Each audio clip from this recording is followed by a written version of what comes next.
우리 마음의 오류들에 대해서 윌리엄스 증후군은 자폐증의 거의 반이라고 할 수 있다. 이 유전자를 가진 아이들은 극도로 사교적이다. 그들은 말하고자 하는 욕구나 남과 이야기를 나누려는 욕구를 거의 참지 못한다. 심지어 낯선 사람을 쳐도 남들에게 아주 호의적이고 남을 잘 믿는다. 또 일부 자폐아가 소묘 실력이 뛰어난 반면에 윌리엄스 증후군이 있는 아이는 음악적 재능이 뛰어난 경향이 있다. 사실 윌리엄스 증후군이 있는 아이는 시공간적인 관계를 구성하는 데 어려움을 겪으며 이것은 그들이 그림을 못 그리는 이유를 설명해 줄지도 모른다. 자폐아와 달리 윌리엄스 증후군이 있는 아이는 그래서 그렇다라는 거죠. 조현병의 인지 증상 모형화. 앞에서 지나친 도파민 생산이 조현병의 발생에 기여할 수 있고 정신병약의 중간돌리의 경로의 도파민 수용체를 차단함으로써 약효를 일으키는 점을 살펴보았다. 우리는 내 영상 연구가 조현병 환자의 젊은이 체의 도파민과 D2 수용체가 더 많다는 것을 배웠다. 게다가 적어도 일부 환자들에게 D2 수용체가 정상적인 수준보다 많은 것이 유전적으로 결정될 수도 있다. 이런 발견들을 토대로 앨리슨 심슨과 켈린 턴크와 함께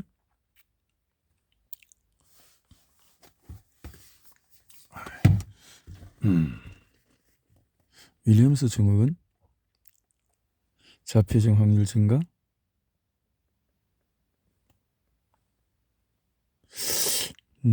스페드런 장애가 이렇게 생길 수 있다. 윌리엄스 증후군 이리 왔다 했더니 이런 발견들은 중요하고도 새로운 세 가지 개념을 연다. 첫째, D2 수용체의 과잉이 이야기하는 중간돌리의 경로의 도파민 과잉 활동은 조현병의 인지적인 증상이 주 원인일 가능성이 있다. 이 경로가 인지적인 증상이 일어나는 자연 이마 앞 겉절과 연결되어 있기 때문이다. 둘째, D2 수용체를 차단하는 정신병약은 조현병의 양성 증상들을 개선하지만 인지적인 증상들에는 이로운 효과를 거의 제공하지 못한다. 왜 그럴까? 이하고 투여가 너무 늦은 시기에 이루어지고 비가역적인 변화가 일어난 지 한참이 지나 환자가 약을 처방받기 때문이다. 셋째, 인지적인 증상과 음성 증상은 조현병 환자들과 강한 상관관계를 벌이기 때문에 면밀동일한 요인들이 임신 시 아버지의 나이, 신생돌연변 기술이 발전하면서 드러난 두 번째 유전적인 변형은 우리 부모의 유전체에 유래하는 것이 아닌 돌연변이다. 일부 돌연변이는 성인 남성의 정자에서 자연적으로 생긴다. 드물게 일어나는 이런 자연 발생적인 돌연변이를 신생돌연변이라고 하며 아버지는 이 돌연변이를 자식에게 물려주기도 한다.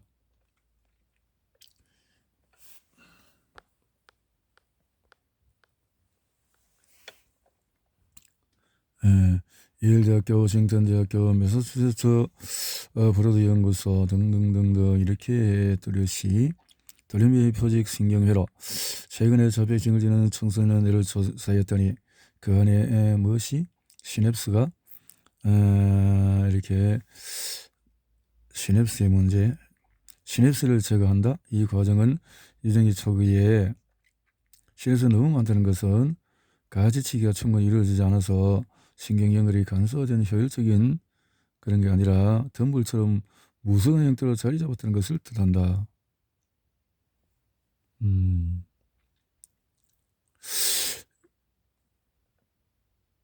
유전체 전체에서 수백 개의 유전자가 시냅스 기능에 관여한다. 이런 유전자 가운데 어느 하나 이상의 돌연변이가 일어나면 자폐증 같은 장애가 일어날 수 있다. 특정한 유전자가 아니라 시냅스를 표적으로 한 약물을 개발한다면 유전적으로 복합적인 장애를 치료할 수 있을지 모른다. 미래의 전망. 다른 뇌 질환들을 알아보기 전에 자폐 스펙트럼 장애, 기분 장애 이런 연구들이 건강한 뇌를 이해하는 데 중요한 기여를 하는지 다시 짚어보고 넘어가는 것이 좋겠다. 뇌 양성은 정말 중요하다. 이것은 아무리 여러 번 말해도 부족하다. 영상기술의 발전에 발맞춰 우리가 정신질환과 자폐의 스펙트럼 장애가 뇌의 어떤 영역에 영향을 미치는지 이해하는 수준도 그만큼 깊어져 왔다. 미래의 전망.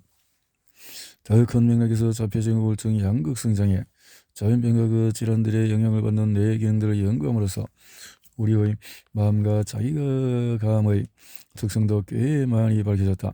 이런 깨달음들은 우리가 인간 본성을 새롭게 이해하도록 만들기 위해 새로운 휴머니즘의 출현에도 동물 모형의 유전적인 사회적인 행동. 대다수 동물들은 적어도 생애의 특정 시기에는 같은 구성들과 함께 지낸다. 물고기떼, 거위떼, 벌떼와 같이 영어들. 그러니까 동물들은 분명히 알아보고 서로 의사소통하고 어울린다. 동물들도 그렇군요. 미래 전망. 과학자들 그동안 대체로 어둠 속을 헤매다가 이제 자폐증에 관한 유전학 분야에서 커다란 발전을 가지고 올 도구를 손에 쥐었다.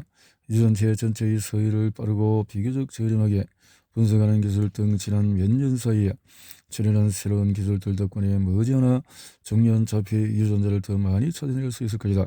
이 탐색에서 중점을 두어야 할 것은 4가지이다. 감정과 자아의 통합, 우울증과 양극성 장애. 우울증과 감정 기본자. 우리의 감정은 변도체가 조절한다. 변도체는 뇌의 양쪽 관제엽 안쪽 깊숙이 자리하고 있다. 감정.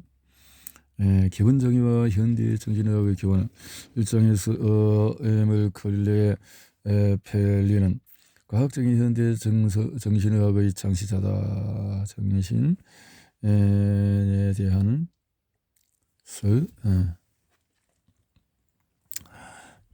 가지 축사. 시냅스 이전 말단은 현재 시냅스라고 부르는 곳에서 끝난다. 뉴런의 조성 요소는 뭐 이런 것이 있다. 시냅스에 같이 해서 세포. 자, 우울증의 기원은 5세기에 그리스의 히포크라테스가 기술했다. 우울증의 환자는 종종 강렬한 심리적인 고통과 고립감을 겪는다. 이런 약이 있다면 우울증이 흑담즙이 아니라 뇌의 화학적인 변화 때문에 생긴다는 것을 안다. 화학적인 변화, 우울증. 그러니까 우울증과 통증, 또 시냅스 이런 문제가 음식과 관계하는 것도 많고, 뉴런의 비밀 언어. 뉴런이 정보를 처리하고 그에 따라 행동을 지시하려면 다른 뉴런들과 몸의 나머지 부분들과 의사소통을 해야 한다. 의사소통을 해야 한다.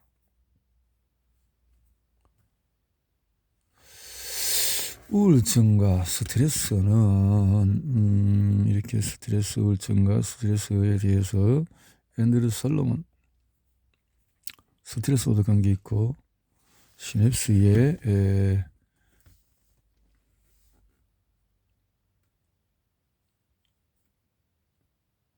관계에서 코르티솔 농도가 지나치게 높으면 해마와 이마 앞 거칠에 있는 뉴런들의 시너스 연결이 파괴된다. 해마는 기억 정치 저장에 중요한 역할을 담당하고 이마 앞 거칠을 살아가려는 의지를 조절하고 의사결정과 기억 저장에 영향을 미치는 영역이다. 주요 우울증과 만성 스트레스로 이 영역들에서 시냅스 연결이 끊기면 감정이 무뎌지고 기억력과 집중력이 떨어진다. 많은 뇌 영상 연구들은 우울증 환자들의 경우에 이마 앞 거칠과 해마에 있는 뉴런 시냅스의 수와 전반적인 규모가 줄어들었다는 것을 보였다. 정신의학과 신경학의 분리. 19세기에 뇌과학에서 많은 발전, 현대 신경학의 토대를 이루는 발전들이 이루어졌지만 정신의학자와 중독 연구자들은 뇌의 해부 구조에 초점을 맞추지 않았다. 왜 그랬을까? 아주 오랫동안 정신질환과 중독장애는 신경질환과 근본적으로 다르다고 여겼다. 뇌졸중, 머리외상, 매독 같은 뇌의 감염을 일으키는 질병에 걸린 사람들처럼 환자의 뇌를 부검했을 때 손상이 있다. 뇌장애의 현대적인 접근법은 20세기 말에 출현한 새로운 마음의 생물학은 내가 우리의 모든 정신 과정을 매개한다고 가정한다. 골프공을 칠 때 어떻게 움직일지를 결정하는 무의식적인 과정부터 피아노 협주곡을 작곡하는 데 기초가 되는 복잡한 창의적인 과정, 다른 사람과 상호작용하는 데 필요한 것. 유전학, 경이롭게는 해도 뇌는 신체의 기관이다. 뇌는 다른 모든 생물학적인 구조처럼 유전자를 통해서 만들어지고 조절된다. 유전자는 두 가지 놀라운 특성을 지닌 독특한 DNA 가닥이다. 유전자는 생물을 새로 만드는 방법을 담은 명령물을 세포에 제공하고 한 세대에서 다음 세대로 전달된다. 다시 말해서 그 명령물은 자식에게로 전달된다. 우리 몸의 거의 모든 세포에는 유전자 하나하나에 사본이 들어있고 이것들은 우리 다음 세대들의 거의 모든 세포에도 들어있다. 뇌 영상 촬영법이다. 과학자들이 뇌 영상을 사용하면서 다양한 정신질환들의 뇌의 어떤 부분들이 관여하는지 드러나기 시작했다. 예를 들어서 이제는 우울증을 앓는 사람들의 뇌에서 이상이 생긴 뇌 영역을 찾아내는 것이 가능하다. 게다가 연구자들은 뇌 영상을 이용해서 약물이 뇌에 어떻게 작용하는지 지켜보고 더 나아가 약물이나 심리요법으로 환자를 치료할 때 뇌에 어떤 변화가 일어나는지도 볼 수 있다. 셋째는 질병에 관한 동물 모형의 개발이다. 과학자들은 동물의 유전자를 조작하고 그 효과를 관찰해서 동물 모형을 만든다. 동물 모형은 유전자, 환경 그리고 이 둘의 상호작용이 뇌 발달, 학습, 행동을 어떻게 교란할 수 있는지를 알려주는데 마음이 오래들 고장난 내가 인간 본성에 관해서 말해주는 것들에 대해서 에릭 캔델 지음 마음이 오래들 에릭 캔델은 뇌와 신경세포, 기업의 무의식주 연구에 평생을 바친 세계적인 뇌과학자, 교수, 책으로 이런 것들이 있네요. 마음의 오류들 에릭 캔델. 뇌 장애는 우리 자신에 관해서 무엇을 말하는가? 장애는 그래서 신경 학과 정신의학자들의 선구자들 약 1800년까지는 인체를 부검했을 때 눈에 보이는 손상처럼 뇌에 가해진 가시적인 손상으로 발생한 장애만을 의학적인 장애라고 보았다.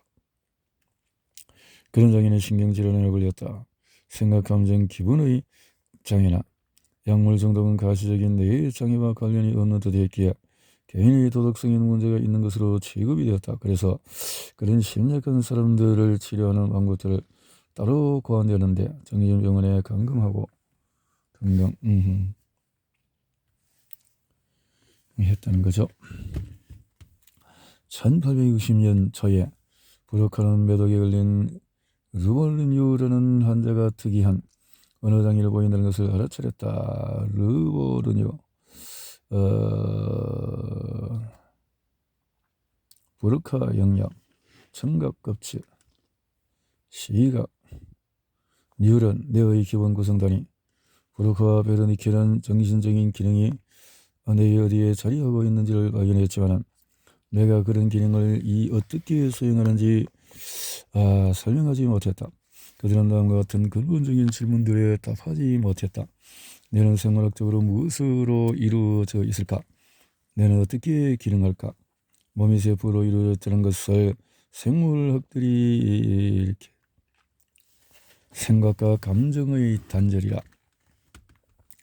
메이베그는 우울증 환자의 뇌의 25번 영역이 과다 활성화하는 반면에 이마 앞 거칠의 다른 영역들은 활성이 오히려 떨어진다는 것도 발견했다. 이마 앞 거칠은 집중, 의사, 결정, 판단, 장래 계획을 담당한다. 편도체 등등등등. 우울증의 신경회로 아주 최근까지도 정신질환은 관련된 뇌 영역을 찾아내기 어렵기로 악명이 그러나 이제는 뇌 영상을 통해서 찾아보게 되었다.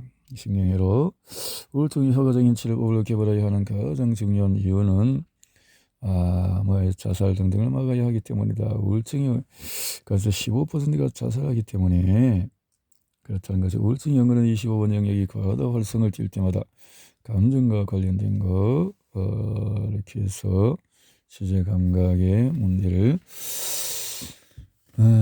자폐증 등등에서 일란성 쌍둥이 등등의 프로테이지가 있는데요.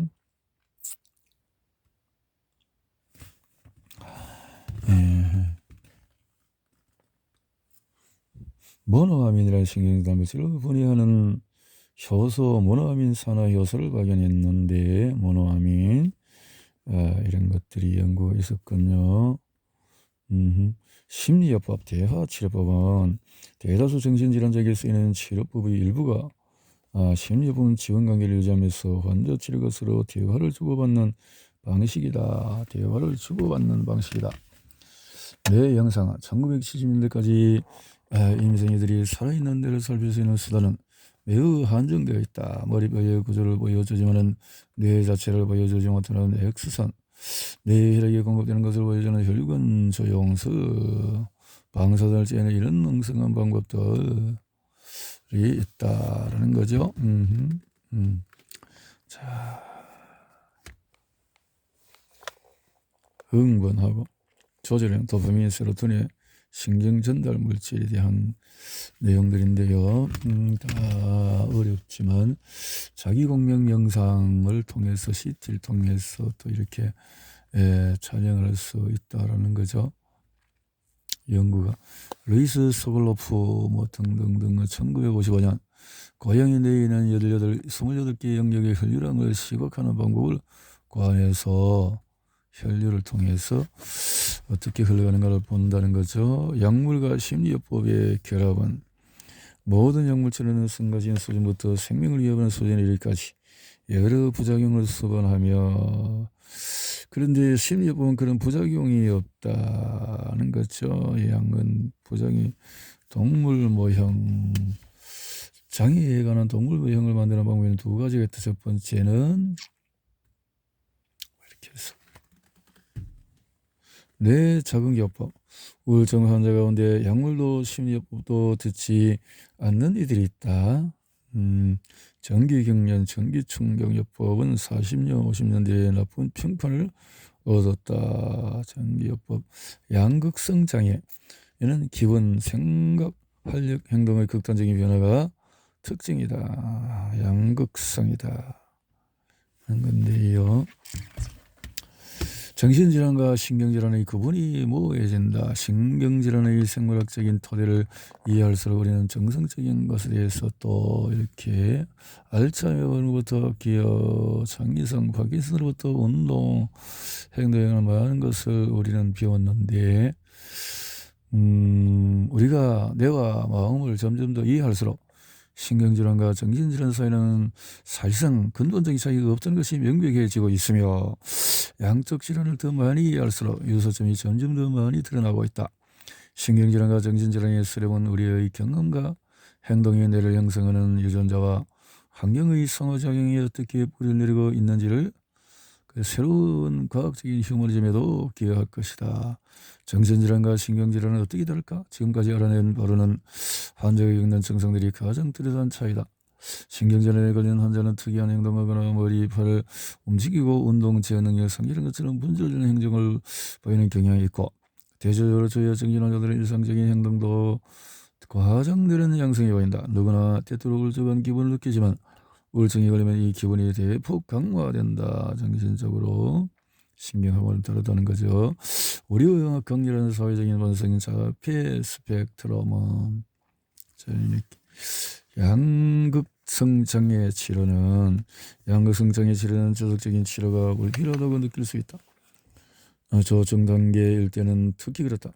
예를 들어서 활력이 넘치고 탁월해 보이는 책상이 머릿속에 가득하고 생각이 빠르고 격렬하게 오가는 밤낮 없는 18세의 젊은이에게 장애를 앓고 있다고 설득하기는 무척 어려운 일이다. 조증이 진행할수록 양극성 장애자는 혼란에 빠지고 정신적으로 또 자기 파괴적으로 바뀔 수 있다. 기분장애와 창의성, 기분장애와 창의성의 관계는 특히 창의성과 양극성 장애의 관계는 거대, 그래서부터 현대에 이르기까지 인류 역사 안에 주목받아왔다. 예를 들어서 빈센트 반 고흐는 성년기의 상당 기간을 우울증에 기다리다가 37세에 자살했다. 생애 마지막 2년 동안에 심각한 정신병적인 우울증과 조증에 시달렸음에도 그는 그 시기에 가장 중요한 작품 300점을 그렸다. 이 작품들은 반고흐가 자연의 실제 모습이 아니라 기분을 전달하기 위해서 임의로 색을 썼다는 점에서 성을 가진다. 생각하고 결정을 내리는 수행하는 능력은 조현병은 특히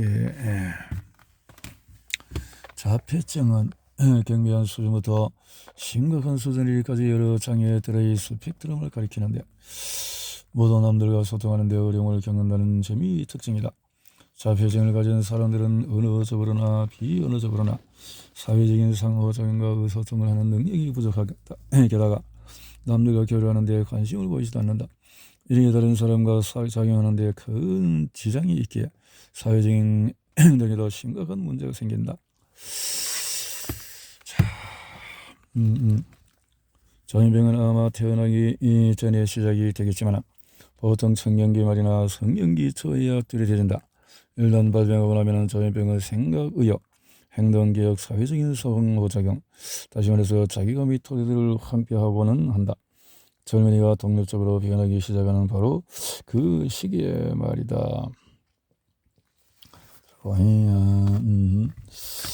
자, 자폐증과 사회적인 뇌.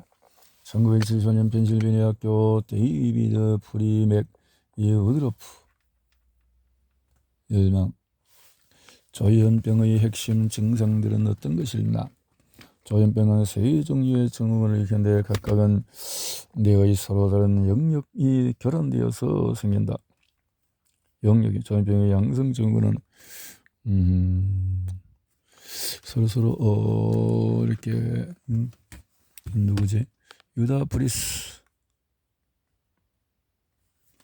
이 완전 뒤죽박죽이고 가장 흔한 양성 증상인 환각은 시각적이거나 청각적인 형태를 띈다. 청각적 환각은 특히 성가시다. 환자는 몹시 혹독하게 비판하거나 심지어 역설까지 내뱉는 소리를 듣곤 한다. 그 목소리는 환자 자신이나 남에게 해를 끼칠 수도 있다. 망상, 즉 근거 없는 잘못된 믿음도 흔하다. 망상은 몇 가지 범주로 나뉘는데 편집증적인 망상이 가장 흔하다. 이 망상을 지닌 환자는 종종 남들이 자신을 새로 보거나 또 해를 끼친다고 느낀다. 편집증으로 이렇게 망상에 걸린다. 마음은 어떻게 작동할까? 내가 마음을 만든다고 말할 때 무슨 뜻일까? 실험 심리학을 전공하던 학생 때부터 나는 이런 의문들에 푹 빠져 있었다. 병리학은 분명히 해답에 도달할 가능성이 있는 방법이었고 나는 런던의 정신의학 연구소에서 이렇게 일했다. 글쎄인데요. 조현병의 인지적인 증상들은 자기 삶을 꾸려가는 데 관여하는 데 집행 기능인 의지 및 자극 기억 반영하며 치매의 조기 증상들이기도 하다. 환자들은 때로 자신의 생각을 스스로이나 흐름을 따라가지 못한다. 게다가 직장에서 성공하거나 타인과의 관계를 유지하는 데 필요한 일상적인 일들을 하지 못할 수도 있다. 그래서 직장을 얻거나 결혼해서 자식을 키우는 데 어려움을 겪기도 한다. 어려움을 겪기. 전형적으로 발달한 아동. 자연병의 이런 증상들이 얼마나 완벽하게 우리의 현실 감각을 없애고 독립심과 자기감을 파괴하는지 감을 잡을 수 있도록 이 장애가 있는 사람의 이야기를 들어보자. 장애가 있는 사람들의 이야기를 들어보자. 조현병. 자폐증 환자와 전형적인 사람의 눈 운동 양상이 어떤 차이입니다. 자폐증 환자는 멍하고 전형적으로 발달한 사람 눈 자체가 눈 운동 양상이 아주 이상하네. 그래서 조현병의 역사 삼장에서 알아보았듯이 과학적인 현대 정신학의 창시자 클레 펠리는 주요 정신질환의 기분장애와 사고장애로 구분했다. 사고, 정신, 기분, 사회적인 뇌의 신경혈화 1990년대 유실의 의학가 브러더스 연구로 사회적인 내 편도체의 문제, 이게 시상하고 감정을 통틀어 오른쪽 관자마루에서 이런 문제를 어떻게 이렇게 해결할 수 있을까? 자폐증이 발견한 자폐증은 1940년대 초에 두 과학자에 의해서 별개의 장애로 처음 인식되었다. 놀랍게도 케노와 자폐증이라고 방식으로 동일하게 자폐증이다. 전염병 환자의 치료. 전염병은 드문 병이 아니다. 세계 인구의 약 1%, 미국인만 따져도 약 300만 명이 앓고 있는 병이다. 계층, 인종, 성별, 문화에 관계없이 증세도 천차만별이다. 조현병, 도파민 경로, 중간 경로. 생물학적인 치료법은 우울증의 경우와 마찬가지로 과학자들은 효과적인 약이 등장해서 전염병의 생물학을 처음 시작하기 시작했다. 저희 매일 어떤 질환이든 우리는 유전적인 요인과 환경적인 요인이 태아와 영아의 뇌에 발달하는 동안에 뇌 영향을 줘서 전염병 위험을 증가시키는 것을 알고 있기에 자폐증과 함께 살아가기. 자폐아의 부모로 살아가는 것은 힘든 일이다. 자폐과학재단의 이사장이자 자폐아 딸을 두기도 한 앨리슨 싱어는 이렇게 말한다. 하루하루가 도전이자 투쟁입니다. 돈은 한없이 들어가지요. 감정적으로도 지치고요. 의사소통할 수 없는 사람, 나와 정말 소통같이 할 수 없는 사람을 24시간 내내 하루도 거침없이 제가 돌봐야 하니까요. 자폐증에서 유전자가 하는 역할은 과학자들은 유전자가 자폐증이 엄청나게 중요한 역할을 한다는 것을 오래전부터 알았다. 유전적인 조성이 동일한 일란성 쌍둥이, 한쪽이 자폐증을 가지고 있을 때 또 다른 쪽도 90%에 이른다, 이렇게 하는 것이요. 일란성 쌍둥이가 많네요. 사본수 변이, 우리 모든 유전자의 연기설에서 조금씩 차이가 난다. 이런 미미한 차이를 단일 연기 변이라고 하는데, 누락된 유전자 수는 유전자에 대해서 유전자와 과잉 시냅스, 가지치기, 기타 중독장애들, 일부 강박장애, 과식이나 도박이나 성행위에 몰두하는 것, 이런 약물 중독과 아주 비슷하다. 중독은 특정한 보상에 대한 과정된 반응이므로 중독성 물질의 활성화되는 내용이 그런 음식, 돈, 섹스에 대해 개성을 띨 가능성이 높다. 약물 중독자와 이렇게 비슷하게 중독자 치료는 동물 모형에 관한 연구와 그 밖의 연구를 통해서 우리는 중독자를 치료하는 법에 대해서 상당히 많은 것을 알아내었다. 도대체 중독은 뇌의 몇몇 영역들의 문제, 뇌의 성적 분화와 젠더의 정체성은 프로이트의 마음과는 프로이트는 우리 마음을 의식적인 요소와 무의식적인 요소로 나눴다. 의식적인 마음인 자아는 시각, 청각, 촉각, 미각, 후각이라는 감각기를 통해서 자아는 현실, 프로이트가 현실 원리라고 부른 것의 인도를 받으며 지각, 추론, 행동, 계획, 더 쾌락과 공통의 경험, 만족함을 시인할 수 있는 의식, 아직 남아있는 뇌의 커다란 수수께끼, 시상하부, 뉴런, 자극에 대해서 인지하는 것에 대한 연구라. 의식의 생물학, 아마 19세기 생리학자 에서 의식, 전역 작업 공간. 알츠하이머 병은 노화는 뇌의 특정 영역들을 표적으로 삼는 듯하고 앞서 보았듯이 해마는 가장 취약한 영역 중에 하나다. 해마, 뇌는 혈류 부족이나 세포의 죽음 때문에 손상을 입게 되지만 알츠하이머 병에 걸려서 손상을 입을 때가 많다. 알츠하이머 병은 최근에 기억의 결손이 특징이다. 기억의 결손, 뇌런들이 의사소통하는 접촉 부위인 시냅스가 사라진 결과다. 시냅스가 사라졌다. 접촉하는 것이 사라졌다. 아밀로이드판과 신경섬유 매듭이 잘 드러나도록 한 뇌의 사진인데, 아밀로이드판이라 아밀로이드 꽉 막혀부터 신경을 막아부터 단백질이 알츠하이머병에서 맡은 역할을. 그래서 과학자들은 아밀로이드 베타 펩타이드가 아밀로이드판을 형성되는 것을 밝혀냈다. 이 펩타이드는 아밀로이드 전구 단백질이라는 훨씬 더 큰 단백질의 일부다. APP는 유래에서 짧게 가지를 뻗은 부위인 가지돌기의 세포막에 끼워져 있다고 여겨진다. 상관관계일까 인과관계일까? 전의식적인 것, 저의식 활동과 상관관계에 있는 것의 규명. 현재 콜롬비아 대학교에 있는 데니얼 셀천과 스탠 경로를 조작했다. 아밀로이드 베타 펩타이드의 생산과 방출은 모든 사람의 뇌에서 일어나는 정상적인 과정이다. 그러나 알츠하이머병 환자의 경우에는 이 단백질 생산이 가속되거나 세포 주변에서 해당 단백질을 청소하는 과정이 느려질 수도 있다. 어떤 쪽이든 간에 펩타이드가 비정상적으로 축적되는 일이 생길 수가 있다. 의식의 생물학을 보는 전반적인 관점. 여기서 이마 앞 끝을 향한 전기 신호.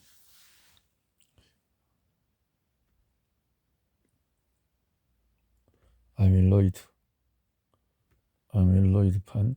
세계적인 뇌과학자가 말하는 우리 완성의 12 그림자. 뇌의 문제가 이렇게 다양하게. 유전 연구는 유전적인 교체를 연구할 특별 기회에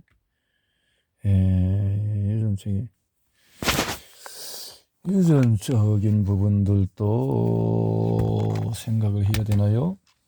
이마 관절엽 치매가 알츠하이머 병이 있는 것은 아니다. 이마 관절엽에도 흔하다. 이마 관절엽 치매는 알츠하이머 병보다도 10년 전에 프라 대학교의 정신학자 피크가 발견했다. 이 장애는 드물다고 얘기했지만 지금 우리는 이 병과 알츠병이 64세 이상의 사람들이 나타나는 치매의 대부분을 차지한다는 것을 안다. 치매의 대부분이다. 이런 부분에서 알츠하이머병의 위험 요인은 몇몇 과학자들이 후발성 알츠하이머병의 위험 요인들을 찾아내기 위해서 왔다. 아포지 단백질 이 유전자는 지방과 결합해서 지질 단백질이라는 분자를 형성하는 단백질을 만든다. 콜레스테롤의 문제, 기억, 자아의 저장소, 기억 연구. 기억은 복잡한 정신 기능이다. 사실 너무 복잡해서 처음에 과학자들은 기억이 뇌의 특정한 영역에 저장되는 생각에 의문을 품었고 그것이 가능하지 않다고 생각한 이들도 많다. 그러나 요즘에도 말했듯이 처음에 캐나다 펜필드는 1930년대에 노란 발견했는데 그가 수술했던 건질 환자들의 건저엽을 자극하자 일부 환자가 어머니의 자전거나 자신을 쫓던 개나 고양이 같은 옛 기억을 떠올리는 것이었다. 저장된 기억이 있다는 거죠. 우방구, 좌방구가 있는데 기억이 참 그래 신기하다. 수술로 HM의 간질은 치료되었지만 기억력이 심하게 손상되었다. 그는 늘 예의 바르고 점잖고 차분하고 유쾌한 젊은이였지만 장기 기억을 새롭게 형성하는 능력을 잃었다. 수술받기 오래전부터 알고 지낸 사람들은 기억했지만 수술한 뒤로 만나는 사람은 전혀 기억하지 못했다. 그는 병원에서 화장실에 가는 법조차 배울 수 없었다. 수급에 일어나 HM을 연구하자고 밀려이 권유했고 그전에 20년 동안 그와 함께 연구하지만은 그렇군요. 이렇게 간지를 끊어낸다는데 보니까 결국은 다른 부분까지도 기억이 사라져 버렸네요. 노화 얘기는 정상 노화, 알츠하이머 70일 것이 감티 현상, 기억과 시냅스 연결의 세기. 초기 연구들은 우리가 학습한 것에 대한 기억을 형성하고 저장하려면 꽤 복잡한 신경 회로가 필요하다고 가정했다. 기억, 알츠하이머 병의 기억 감퇴와 노화 관련 기억 감퇴가 생물학적으로 다른지 알아보기 위해서 이렇게 연구했는데 그래서 파악된 영역 분자 결합이 그것이다. 발병 나이와 진행 나이를 비교하기 위해서 동력을 관한 생기를 조사해서 생기는 알츠하이머병에 걸리지 않지만 그들에게 해마를 중심으로 해서 기억이 있다는 거죠. 해마. 이마 관저엽 치매의 유전학이라. 이마엽과 관절이 손상되어서 생기는 병인 이마 관저엽 치매의 메커니즘은 알츠하이머 병의 그것과 같다. 관절엽 치매는 이렇게 단백질의 문제가 있다 하는 거죠. 우리의 타고난 창의성 내 질환과 예술, 창의성을 보이는 다양한 관점은 하가 난독증이었다. 난독증인데 그림은 잘 그렸다는 거죠. 이렇게 저하상 다양하게 이렇게 부족해도 또 다른 부분에 또 탁월한 재능이 이렇게 인지 기능에서 나타날 수 있다는 거죠. 정신병 미술의 몇 가지 특징은 앞에서 보여준 작품들은 여러 작품들과 동일한 유형의 고유한 창의력에서 비어 가능성이 없다. 그러나 화가들이 조현병에 걸려 있고 예술적 또는 관습적인 관습에 얽매이지 않았기 때문에 당시 평론가들은 그들의 작품을 무의식적인 갈등과 욕망의 보다 순수한 표현이라고 생각했다. 대다수 사람들이 그들의 작품에 그토록 강렬한 반응을 일으키는 이유가 바로 이것 때문이다. 그것이 현대적인 감수성을 지닌 우리에게도 이런 작품들이 놀라울 만큼 독창적이라고 느껴지는 이유이다. 그래서 오히려 더 독창적으로 나타날 수 있는 어느 한쪽이 부족해도 조현병 환자들의 미술은 19세기 전반기에 개화한 낭만주의 운동은 미적 경험의 원천으로 합리주의보다 직관과 감정을 강조했고 정신질환자들의 창의성에 대한 관심이 일깨졌는데 낭만주의는 정신병을 사회적인 관습과 상식으로부터 사람을 해방시키는 상태이자 정상적으로 의식할 수 없는 마음으로 숨겨진 세계에 접근하는 고양된 상태라고 보았다. 정신질환자의 미술에 처음 관심을 환기시킨 사람은 정신질환자를 향한 인간적이고 심리적인 접근법을 개발한 의사였고 누가였고 다른 질환들은 창의성에 관해서 무엇을 말해주는가. 창의성. 자폐의 창의성. 자폐에서 들어온 장애는 창의적인 문제를 해결할 때 정신병 미술이 현대 미술에 끼치는 영향. 다다이즘 운동과 그 뒤의 초현실적인 운동은 주로 1차 대전의 살육에 대한 반응으로 출현했다. 세계대전에 끼친 심리적인 효과는 여러 번 강조해도 부족하다. 전쟁이 시작되자 많은 젊은이들은 열정적으로 참전했다. 그 전쟁이 사회를 다시 젊어지게 할 것이라고 믿으면서 말이다. 그러나 1년도 지나지 않아서 많은 이들의 분별 없는 지독한 파괴만이 자행되고 있다고 느꼈다. 알츠하이머병 환자의 창의성 가운데서 상당수는 그림을 써서 가족과 의사소통한다. 따라서 미술은 창의적인 표현의 수단이자 다른 의사소통 방법들이 실패했을 때 사용할 수 있는 언어가 된다. 인간 원성의 요소 창의성. 창의성이 정신질환과 상관이 있다는 개념은 낭만주의적인 오류이다. 운동, 파킨슨병과 헌팅턴병. 운동의 별난 능력. 운동이라는 650개가 넘는 근육을 통제함으로써 간지러운 것을 반사적으로 끓는 것부터 발리나가 발끝으로 도는 것을 이르기까지 재치기부터 줄타기 이르기까지 엄청나게 다양한 행동을 일으킨다. 정상 흑색질 파킨슨병에서 이런 것들이 좀 부족하네요. 연하네요. 파킨슨병은 미국에서 100만 명, 해마다 6만 명씩 늘어나고 있다. 헌팅턴도 있고, 헌팅턴은 또 뭐 이런 병들이 있네요. 쾌락의 생물학적인 토대, 도파민, 중독의 생물학, 그래서 음식, 물, 섹스, 사회 작용에서 중독 연구는 중독을 완치하는 방법이 전혀 없었지만 최근 들어서 이렇게 진척하고 있다랬죠. 도파민, 시냅스에 오래 머물면서 평범한 생리적인 자극이 만드는 쾌감보다 오래 지속되는 쾌감을 일으킨다. 코카인의 내의 보상체계를 강탈해 가는 것이다. 코카인이 시냅스에서 도파민이 제거되는 과정을 방해한다는 것이 드러났어요. 도파민이 시냅스에 더 오래 머물면서 평범한 생리적인 자극이 보다도 쾌감이 오래 지속된다. 그래서 이런 강탈은 약물이 뇌의 보상체계를 납치하는 중독 과정 자체에서 시작해서 잘 정의된 단계 정성보상회로 쾌락 추구 보상이 감소되고 경우 이렇게 주거니 받거니 해야 되는데 너무 오래 머물면 안 된다는 거죠. 동물에 의해서 약물로 인해서 발생한 다른 변화들은 약물 경험과 환경의 단서 사이에서 긍정적인 현상을 형성하는데 양쪽 모두 중독을 심화시킨다.